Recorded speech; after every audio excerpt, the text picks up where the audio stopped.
आज आपण बनवतो उन्हाळ्यासाठी स्पेशल असे खास गव्हाच्या पिठाचे छान असे टेस्टी लाडू। तेही मस्तपैकी खुसखुशीत आणि सुपर सॉफ्ट असे सर्वांना आवडतील असे आपण आज लाडू करत आहोत। तर चला आपण लगेच किचनमध्ये जाऊया। नमस्कार, डेस्टिनेशन चॅनलमध्ये तुम्हा सर्वांचं खूप खूप स्वागत आहे।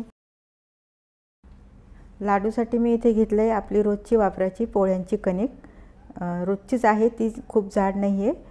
आणि ही 2 वाट्या घेतलेल्या आहे आणि सोबत घेतलेला आहे खोबरं 2 वाट्या किसून घेतलेला आहे जाड किसणीवर। आणि आपल्याला जे ड्रायफ्रूट्स आवडतात ते मी इथे घेतलेले आहे आणि 2 ते 3 चमचे खसखस आणि इथे खडी साखर घेतलेली आहे 1 वाटी आणि पाऊण वाटी मी साधी साखर घालणार आहे। तर सर्वात आधी आपण पीठ भाजून घेऊया। तर मी इथे 400 ग्रॅम पीठ घेतलेलं आहे आणि मीडियम टू लो गॅसवर आपल्याला पीठ भाजून घ्यायचं आहे। कढईत मी 2-3 चमचे तूप घातलेलं आहे।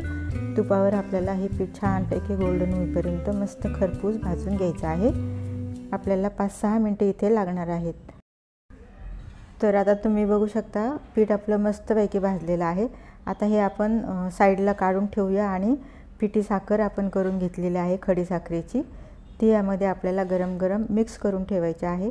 तर आपण हे खाली एका साईडला काढून घेतलेलं आहे, त्यावर हे आपण पिठी साखर करून घेतलेली आहे दोन्ही साखरेची, ती आपण इथे ॲड करून घेऊया। म्हणजे ती साखर गरम गरम असताना पीठ ती विरघळून जाईल। आणि हे आपण असं झाकून ठेवून देऊया एका बाजूला बाकीचं सर्व तयार होईपर्यंत। आता हे छानपैकी मिक्स झालेलं आहे आणि एका साईडला आपण आता हे ठेवून देऊया। आता आपण ड्रायफ्रूट्स भाजून घेऊया। इथे मी तेल किंवा तूप काहीही टाकणार नाही। आपल्याला साधे कोरडे आपल्याला हे ड्रायफ्रूट्स थोडेसे हलकेसे आपल्याला भाजून घ्यायचे आहेत। जर तुम्हाला असं वाटत असेल फ्राय करून टाकायचे तर तसं सुद्धा आपण फ्राय करून सुद्धा टाकू शकतो। तर मी इथे फ्राय करून टाकणार नाही, हलके साधेच भाजून टाकणार आहे त्यामध्ये। आणि मी याची पावडर तयार करणार आहे।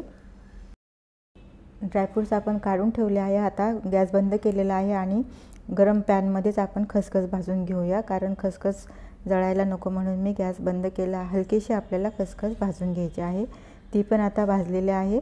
आता आपण ही पण साईडला काढून ठेवूया आणि थंड झाल्यानंतर याची एकत्र पावडर करूया।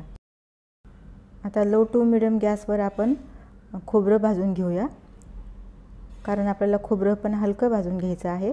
अगदी थोडंसं कुरकुरीत होईपर्यंत भाजायचं आहे, त्यामुळे आपल्याला गॅस मोठा नको आहे म्हणून लो टू मिडियममध्ये आपण गॅस ठेवलेला आहे आणि थोडंसं हलकंसं भाजून घेऊया। याला पण जास्त वेळ आपल्याला लागणार नाही भाजायला, अगदी 2-3 ते 4 मिनटं फार तर लागणार आहे। तर आता हे आपलं छानपैकी भाजून आता आपण त्याच पॅनमध्ये खारीक पावडर भाजून घेऊया। ही सुद्धा आपल्याला अगदी हलकीशी भाजून घ्यायची आहे। तर ही मी 1.5 वाटी खारीक पावडर घेतलेली आहे। तुम्हाला जर वाटत असेल खारीक पावडर नको तर तुम्ही नुसते खोबरं सुद्धा घालू शकता।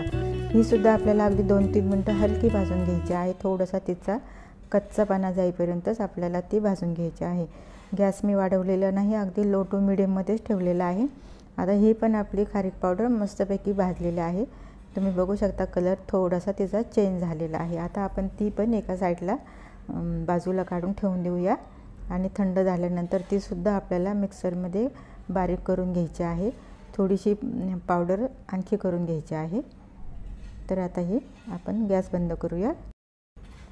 ड्रायफ्रूट्स पण आपले छान असे थंड झालेले आहे। आपण याची पावडर तयार करून घेऊया। खसखस पण मी त्यामध्येच घातलेले आहे, एकत्रच आपण याची पावडर करूया। तर आपल्याला आवडीप्रमाणे आपण जाडसर किंवा बारीक पावडर करायची आहे। मी इथे ही अशी जाडसर पावडर तयार करून घेतलेली आहे। आणि खोबरेसुद्धा आपण थोडंसं हलकं काढून घेऊया, किंवा हाताने आपण कुस्करून घातलं तरीसुद्धा चालतं। तर मी मिक्सरलाच काढून घेतलेलं आहे। तुम्ही बघू शकता हे सुद्धा आपण जाडसर रवाळ असं पावडर तयार करून घेतलेले आहे। खारीक पावडरसुद्धा आता थंड झालेली आहे, तिचीसुद्धा आपण इथे पावडर आणखी मिक्सरला काढून घेतलेली आहे, आणखी थोडीशी बारीक करून घेतलेली आहे। आता हे सर्व मिश्रण आपलं रेडी झालेलं आहे। तर आपण आता हे दुसऱ्या भांड्यामध्ये ट्रान्सफर करूया आणि सर्व साहित्य आपण मिक्स करूया। तर आता मी कढईमधले एका मोठ्या दुसऱ्या कढईमध्ये घेतलेलं आहे मिक्स करण्यासाठी, कारण त्यात आपण साखर मिक्स केलेली होती। तर ती पण आता तुम्ही बघू शकता त्याला पूर्णपणे ती मिक्स झालेली आहे। आणि आता आपण वरून घातलेले आहे ड्रायफ्रूट्स पावडर। आपल्याला जे ड्रायफ्रूट्स आवडतात ते आपण इथे घालू शकतो। मखानासुद्धा आपण यामध्ये भाजून घालू शकतो। आता आपण खारीक पावडर पण घातलेली आहे। हे सर्व आपण मिक्स करूया, कारण आपल्याला याचा पाणी किंवा पाक तयार करून इथे घालायचा नाही आहे, तर त्यामुळे मी इथे साखर गरम पिठामध्ये घातलेले आहे। आता हे आपण खोबऱ्याचं सुद्धा यावर घालूया। हे सर्व आता इथे आपलं घालू। आता आपण हे सर्व मिश्रण छानपैकी मिक्स करूया, म्हणजे सर्व साखर किंवा आपण घातलेले सर्व पदार्थ एकमेकांमध्ये चांगले मिक्स झाले पाहिजे, असे आपण छानपैकी मिक्स करूया। आणि तोपर्यंत आपण एका साईडला तूपसुद्धा गरम करायला ठेवलेलं आहे गॅसवर। आता हे आपलं मस्तपैकी मिक्स झालेलं आहे। इथे मी गरम गरम तूप 2-3 चमचे घातलेलं आहे आणि हाताने आपण याला चांगलं मिक्स करून घेऊया, म्हणजे सर्व तूप सर्व पिठाला सर्व साहित्याला आपलं चांगलं मिक्स झाले पाहिजे। तर तुम्ही बघू शकता गरम पिठामध्ये मी साखर घातल्यामुळे ती साखर पूर्णपणे त्यामध्ये विरघळलेली आहे आणि तूपसुद्धा चांगल्यापैकी मिक्स झालेलं आहे। आता आपण एक एक करून त्याचे लाडू बनवूया। तर मी आता इथे हातानेच लाडू बनवणार आहे किंवा एखादं साचा वगैरे घेणार नाही। मी फक्त ह्या चमच्याच्या साहाय्याने एकसारखे लाडू येतील म्हणून हे मी मापाला घेतलेलं आहे, कारण लहान मोठे लाडू होतात, तर त्यामुळे मी असं म्हटलं की आपण आता एकसारखे लाडू वळूयात, म्हणून हा चमचा घेतलेला आहे। तुम्ही सुद्धा तुमच्याकडे भाजीचा चमचा छोटासा असेल तर त्याच्याप्रमाणे तुम्ही वळू शकता। तर तुम्ही बघू शकता किती इझिली लाडू आपले वळल्या जात आहे। अशा प्रकारे आपण सर्व लाडू इथे वळूया आणि ह्या मापाने घेतल्यामुळे ते सर्व एकसारखे येणार आहेत। तर आपण पुढचेही लाडू ह्याचप्रमाणे वळूयात। तुम्ही बघू शकता अगदी सहजपणे लाडू आपल्याला वळता येत आहे। तर अशाच प्रमाणे आपण हे सर्व लाडू तयार करूया। अगदी छान झालेले आहेत, खुसखुशीत आणि मस्तपैकी टेस्टी तर आहेच आहे।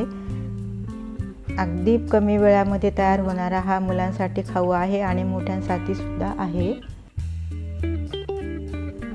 हे बघा आपले सुपर सॉफ्ट टेस्टी आणि हेल्दी लाडू तयार झालेले आहेत, मुलांसाठी सुद्धा आणि मोठ्यांसाठी सुद्धा, कारण मुलांना आता सध्या सुट्टी आहे आणि मोठ्यांनाही काही दिवसासाठी सुट्टी असेल। तर आपण हे सर्वांना आवडतील असे लाडू तयार केलेले आहेत।